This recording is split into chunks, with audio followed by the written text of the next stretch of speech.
Even when they sound really bad. Like, I mean, even like we all kind of had some visceral reactions as Greg was telling us that, and I think that those are warranted because it's like, oh man, if that's true, that's terrible. Does anybody watch pro wrestling? I used to a little No. bit. Okay. Are you familiar with what's been going on with Vince McMahon over the No. last? You mean Over with the his last plastic 40 surgery? years? No, over the last couple, really over the last couple of years, where he has been accused of some pretty tough stuff. He was booted out of the company for a little bit, but he's still the majority holder. But from a frontman perspective, he was removed. Have you heard about all this? No. No. Not in specific terms though, but I did hear that he got kind of like stepped down to a more behind the scenes role like 2 years ago or something. Am I remembering that correctly? That is correct. And then he recently came back. Well, some news has come out this morning, which is, I mean, it's all speculation at this point, but I'll tell you this. This sounds pretty fucked up. I just want to read this tweet here. And this is from WrestleOps over on Twitter. A woman who received a payout from WWE boss Vince McMahon has accused McMahon, the company, and a former executive of sex trafficking in a new lawsuit that raises questions about the breadth of an internal company probe conducted by a law firm last year. Janelle Grant, a former employee at WWE headquarters, said in a lawsuit filed Thursday that she was abused and sexually exploited by McMahon while he was chief executive. She alleged that McMahon lured her with promises of career advancement, and then he allegedly exploited her and trafficked her to other men inside the company. The lawsuit filed in Connecticut federal court describes in graphic detail Grant's account of interactions with the businessman and TV personality.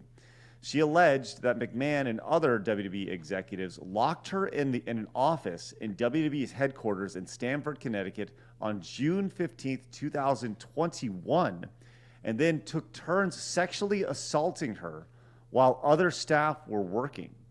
In the middle of another workday on June 23rd, 2021, McMahon locked Grant inside his private locker room at WWE's offices and forced himself on her over a massage table, the suit said. Later that day, McMahon's personal assistant delivered a $15,000 Bloomingdale gift card to Grant in her office. The suit also includes screenshots of explicit text messages that McMahon allegedly sent to Grant. A 2020, one from May 2020 said, "I'm the one who owns you and controls who I want to fuck you." Wow. This is pretty freaking dark, man.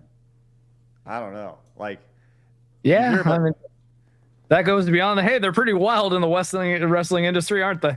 Right. Yeah, I read into this article while you guys were talking about that. I was reading the Wall Street Journal article about this as well, and this is even more messed up, man. It says, Grant alleged that McMahon shared nude photos and explicit videos of her without consent with other WWE employees, unnamed executives, and stars, and directed her to have sex with him. The suit cited a July 2020 text that said McMahon... With them. It was with them, not with him. Yes, yeah, with them. Oh, the suit cited a July 2020 text that said others at WWE wanted to have sex with her after seeing photos on McMahon's phone, and the group laughed when he told them she may scream and try to say no, although it would be difficult to say anything with a cock down your throat. Oh my God. Jeez. This is kind of like, this is one of those things where, as I'm just reacting to this initially and seeing this live, Vince McMahon, the character, was always like super sleazy and super, he was like this womanizing guy, right? And that was kind of part of the character. And you see this, and if this is true, the character, the apple, doesn't fall far from the tree, if that's the case. And it's also really like, Vince McMahon has never been a hero of mine, but I have admired his business acumen, right? And it it'd be a really big fall from grace from where he was a decade or 2 decades ago, compared to, if this goes through and let's say there's criminal charges and there is some sort of, truth to this, which you never know, right? They say there's pictures and text messages and all sorts of stuff, and if that's there, but you try to stay neutral when hearing something like this, but then you hear those exact those things, and you read text messages or what are supposedly text messages. That's like really kind of crazy. I don't know. Do you guys have any thoughts on that? Blabs, what are your thoughts on this? This is my thoughts. If true, then arrest them all. If false, she needs to go to jail, because this could totally turn out to be like a Johnny Depp, Amber Heard thing, where both of them are pieces of shit, but it was a whole scandal when he wasn't actually doing the things he was accused of, and it was slander. He got fired from Warner Brothers, etc., etc. So people shouldn't be losing their jobs over allegations. I think how this is already handled is pretty shitty, because it's just kind of been leaked and announced. And are there police reports? That's another question, right? Like, as the chat was saying. Yeah, I would be hesitant to believe anything, just because anyone can say anything on the internet, and how are you to know if it's real or not? It's generally not a good idea to speculate on the outcome of allegations in general, even when they sound really bad. Like, I mean, even like we all kind of had some visceral reactions as Greg was telling us that. And I think that those are warranted, because it's like, oh man, if that's true, that's terrible. But I think I will always, at least personally, always try to make the distinction of being like, well, at this point, we don't really know anything. We know a Washington Post article excerpt, and that's pretty much it. So. Right. Like, until, I mean, I think that if this is all true, then I think she should pursue legal action, and I think that no one, no matter who you are, should always pay the price for the consequences of your actions, and no matter how long it's been or how long you've been doing it and getting away with it. Because I mean, just because people have been telling you, oh well, Vince, you're a superstar or whatever, you don't play by the same rules as everyone else for 30, 40 years, that still doesn't mean it's right. Or I guess, man, is it 50 now?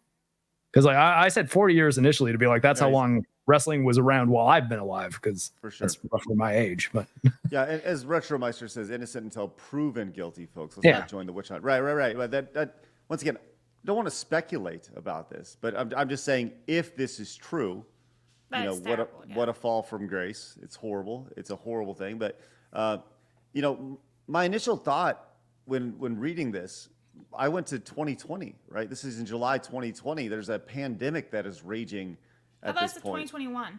Well, so the suit cites that in July 2020, a text that McMahon was, so it's ongoing. 2020, 2020, May 2020, July 2020. But where in the world? Or is that known? This is because, like, I mean, the lockdown state might also. Oh, this is Connecticut. Like I mean, generally those states, because generally the Northeast tends to be pretty. They were pretty on board with all the lockdown stuff, I guess. Trying to tiptoe around the political issues, but at the same time, them being at work at all for that kind of stuff to happen is like almost kind of surprising, because like why would they be essential? Like, it's wrestling. Yeah.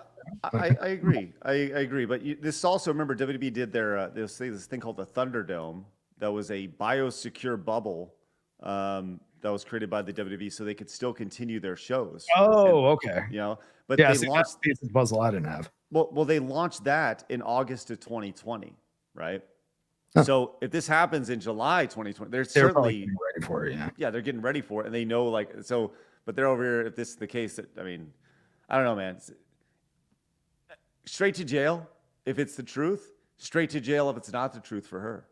You know what I mean? Like, that's I can't, the false accusations I can't deal with. If they are accurate, then that's tough. I don't know, John. You got anything on that? Sorry, I got totally distracted when that story popped up, and it's crazy to think about. No, I pretty much agree with everybody. Sounds terrible. Should be investigated, due process, and all that, and deal punishments accordingly.